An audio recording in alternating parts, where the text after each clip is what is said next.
Movie के start होते ही हमें दो आदमी दिखाए जाते हैं जो कि एक डेजर्ट से जा रहे थे, लेकिन तभी उनमें से एक आदमी वहां की जमीन खोदने लगता है। तो तब दूसरा आदमी उस खोदी हुई जमीन में एक बॉक्स रख देता है। अब जिस आदमी ने जमीन खोदी है वो दूसरे आदमी से पूछता है कि आखिर हम इस बॉक्स को यहाँ पर क्यों दफना रहे हैं, जिस पर वो आदमी जवाब देता है कि क्योंकि ये एक मिस्टीरियस बॉक्स है, कोई आम बॉक्स नहीं है। ये बॉक्स पहले भी ढूंढा गया था और अब दोबारा कोई इसे यहाँ पर ढूंढने आएगा। लेकिन जब वो उसे दफना कर वापस जा रहे होते हैं तो जिस आदमी का वो बॉक्स होता है वो अपने साथी को कहता है कि अब तो तुम्हें पता चल गया है कि इस बॉक्स को हम कहाँ दफनाया है, इसीलिए वो उसे शूट करके मार देता है और उसके बाद वो खुद को भी शूट कर लेता है। इसके बाद हमें कुछ ब्लैक एंड व्हाइट पिक्चर्स दिखाई जाती हैं जिनमें हमें कोई मिस्टीरियस बॉक्स देखने को मिलता है। इसके बाद शीन शिफ्ट होकर एक लड़के पर आ जाता है जिसका नाम ब्राइस होता है। वो सोशल मीडिया पर वायरल होने के लिए गेम सेटअप करता था और इस बार वो एक एस्केप रूम नाम की एक गेम सेटअप करता है। इसके बाद वो अपनी पार्टनर को कॉल करता है जो कि उसकी बेस्ट फ्रेंड थी। वो उसे कहता है कि हम पिछले कुछ सीजन से किसी भी वेबसाइट की टॉप लिस्ट पर नहीं आए, जिस पर उसकी फ्रेंड जवाब देती है कि तुम फिक्र मत करो, सब ठीक हो जाएगा, देखना इस सीजन हम कुछ अच्छा कुछ स्पेशल करेंगे। इसके बाद ब्राइस डेकोरेशन आइटम स्टोर में जाता है जहां पर उसे वही मिस्टीरियस बॉक्स दिखता है, लेकिन शॉप की ओनर कहती है कि ये सेल के लिए नहीं है। जिस पर क्यूरियस होते हुए ब्राइस उससे पूछता है क्यों, क्या है इसमें ऐसा, जिस पर वो लेडी उसे बताती है क्योंकि इसमें शैतान को कैद किया जाता है। तब ये सुनकर ब्राइस को एक आइडिया आता है कि मैं इस बॉक्स को अपने एस्केप रूम में रखूंगा। इसीलिए जब शॉप की ओनर किसी काम के लिए जाती है तो पीछे से ब्राइस चुपके से बॉक्स को लेकर कुछ पैसे वहां पर छोड़कर वहां से चला जाता है। इसके बाद हमें एक कपल दिखाया जाता है जो कि दोनों ब्राइस के फ्रेंड्स होते हैं और ये दोनों ब्राइस के एस्केप रूम में जाने वाले थे। इसके बाद हमें एक और कपल दिखाया जाता है और ये दोनों भी ब्राइस के फ्रेंड थे और उनमें लड़की का नाम जेस था।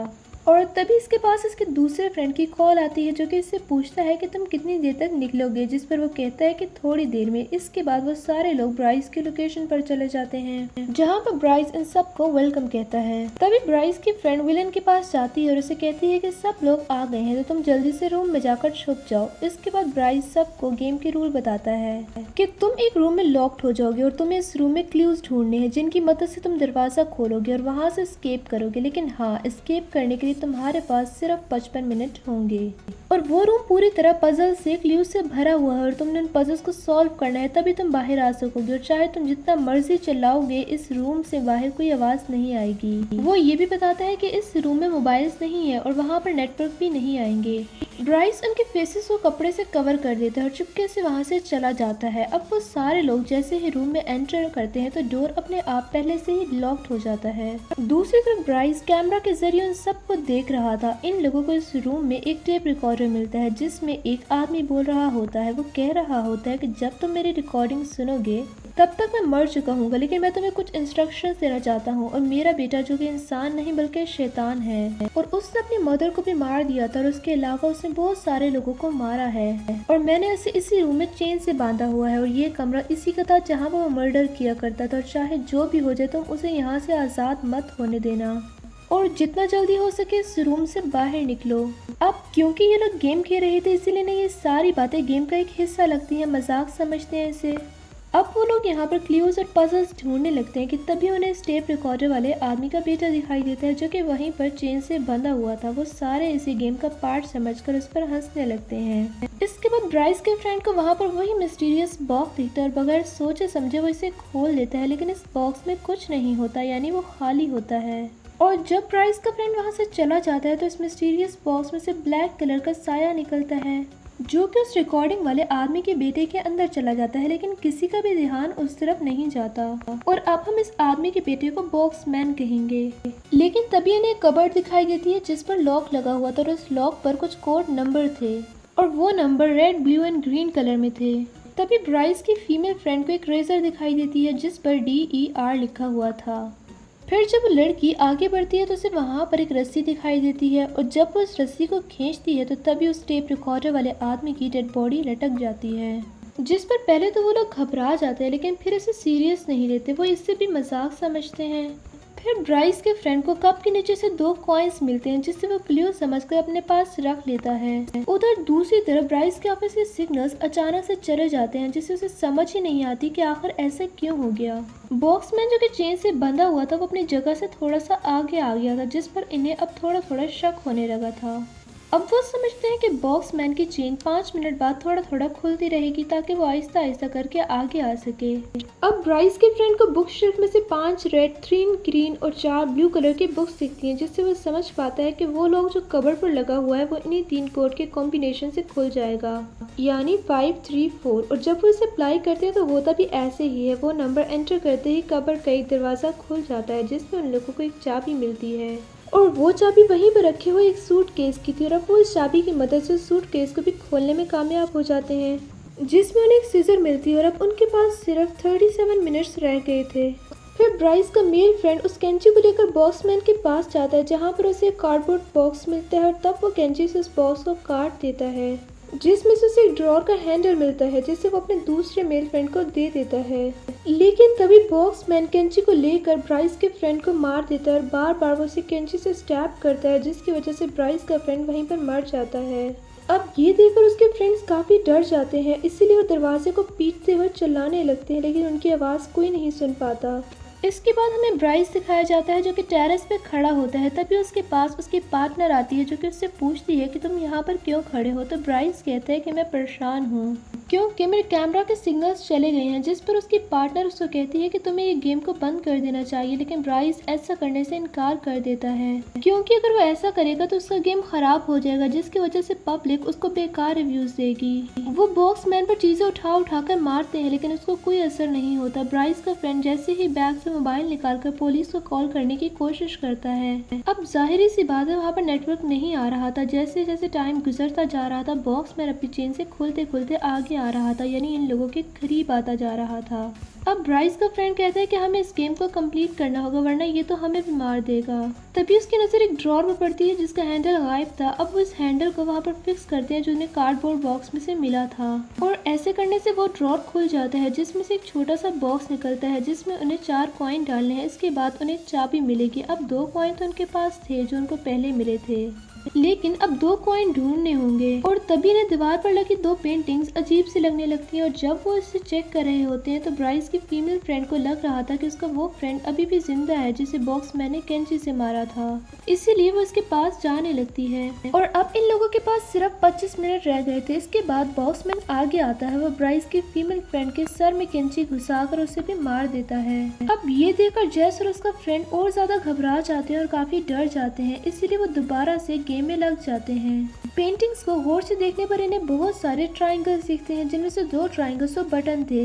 इसके लिए वो साथ वाली पेंटिंग पर बटन के ऑर्डर पर प्रेस करते हैं जिससे वो पेंटिंग्स ओपन हो जाती हैं। वहां से उन्हें 2 कॉइन्स मिल जाते हैं और वो उन दोनों कॉइन्स को भी बॉक्स में डाल देते हैं जो कि 2 कॉइन्स इन्हें पहले मिले थे वो तो उस बॉक्स में उनके पास थे। और तब ये देखकर वो काफी डर जाते हैं कि ब्रिक्स के फ्रेंड को वहाँ पर स्मोक अलार्म दिखता है जो कि बिल्कुल बॉक्समैन के ऊपर लगा होता है। इसीलिए वो जेस को समझाता है कि मेरे पास एक लाइटर है, मैं बॉक्समैन के पीछे जाऊंगा, उसे डिस्ट्रैक्ट करूंगा, तब तक तुम लाइटर को स्मोक अलार्म के पास ले जाकर चला देना। जेस का फ्रेंड ऐसे ही करता है। वो बॉक्समैन के पीछे जाकर उसकी चेन पकड़ लेता है और जेस उस लाइटर को स्मोक अलार्म के पास ले जाकर चलाती है लेकिन इससे कुछ भी नहीं होता।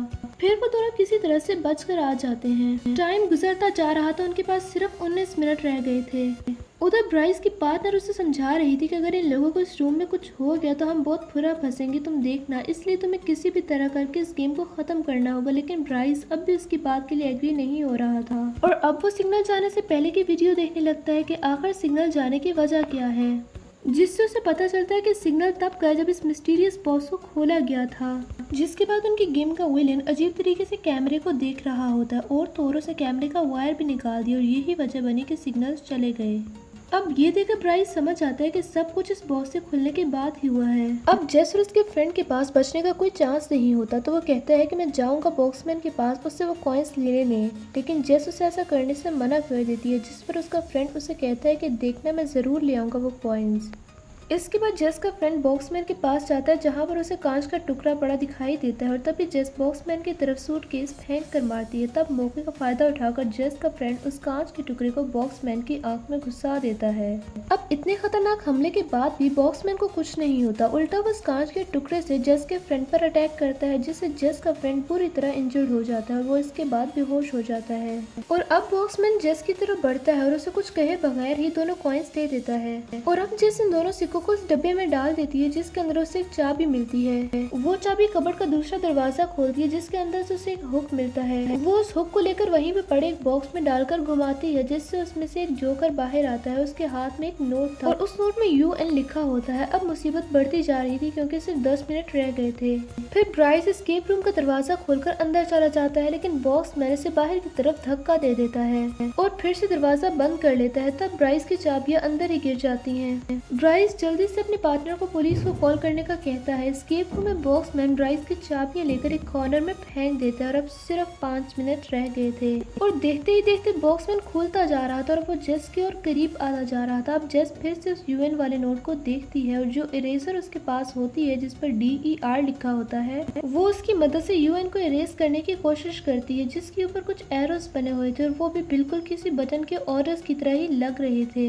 लेकिन यहाँ पर जेस को कुछ समझ नहीं आती इसलिए वो कांच के टुकड़े को उठाकर बॉक्समैन को मारने जाती है लेकिन तभी मेन डोर पर सेम वैसे ही एरोस दिखाई देते हैं जैसे उस नोट पर लिखा हुआ था UN पर, जिसे देखकर जेस समझ जाती है कि इसी से दरवाजा ओपन होगा। और जब वो जेस वहाँ से जाने लगती है तो बॉक्समैन उसको रोक लेता है, उसे विजन सिखाने लगता है जिसमें जेस के तीनों फ्रेंड्स उससे हेल्प मांग रहे थे लेकिन यहाँ पर जेस उसके चाल में नहीं आती और अब सिर्फ 10 सेकंड रह गए थे।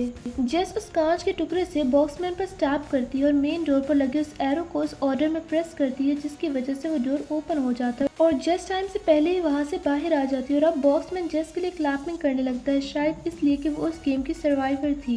इसके बाद जेस वहाँ से भाग जाती है। इतनी ही देर में वहाँ पर पुलिस भी आ जाती है जो कि एस्केप रूम में जाती है। वहाँ पर बॉक्समैन पुलिसमैन पर भी अटैक करने लगता है लेकिन तभी पुलिस उसे ही शूट कर देती है और यहाँ पर बॉक्समैन का खेल खत्म हो जाता है। उसके मरते ही वो काला साया उसके अंदर से निकल जाता है। इसके बाद जेस एक एम्बुलेंस के पास खड़ी होती है क्योंकि उसके फ्रेंड को हॉस्पिटल लेकर जाया जा रहा होता है, वो इंजर्ड था काफी। और वहीं पर ब्राइस भी खड़ा होता है जो कि जेस को देखकर क्रीपी से स्माइल पास कर रहा होता है। ऐसा लग रहा था कि वो काला साया उसके अंदर आ गया है और तब ब्राइस अजीब तरीके से रिएक्ट करते हुए वहाँ से दूर चला जाता है। इसके बाद ब्राइस की पार्टनर उस बॉस को उसी शॉप पर लेकर जाती है उसे वापस करने के लिए। शॉप के ऑनर को बताती है कि मैं ब्राइस के साथ रहती थी लेकिन अचानक से वो एक दिन गायब हो गया, जिस पर शॉप की ऑनर कहती है कि मैंने उसे समझाने की कोशिश की थी कि ये खतरनाक और मिस्टीरियस बॉक्स है लेकिन उसने मेरी बात का यकीन नहीं किया, वो उसे कोई टॉय समझकर ले गया। और तब शॉप की ऑनर ब्राइस की पार्टनर से पूछती है कि क्या तुमने इस बॉक्स को देखा था खुलते हुए। इस पर ब्राइस की पार्टनर फ्रेंड कहती है कि हाँ देखा था, जिस पर वो शॉप की ऑनर कहती है ओहो अब वो शैतान तुम्हारे लिए वापस आएगा। तब ये सुनकर ब्राइस की फ्रेंड काफी डर जाती है और उसके परेशान होने के साथ ही ये मूवी यहीं पर एंड हो जाती है। Thank you for watching.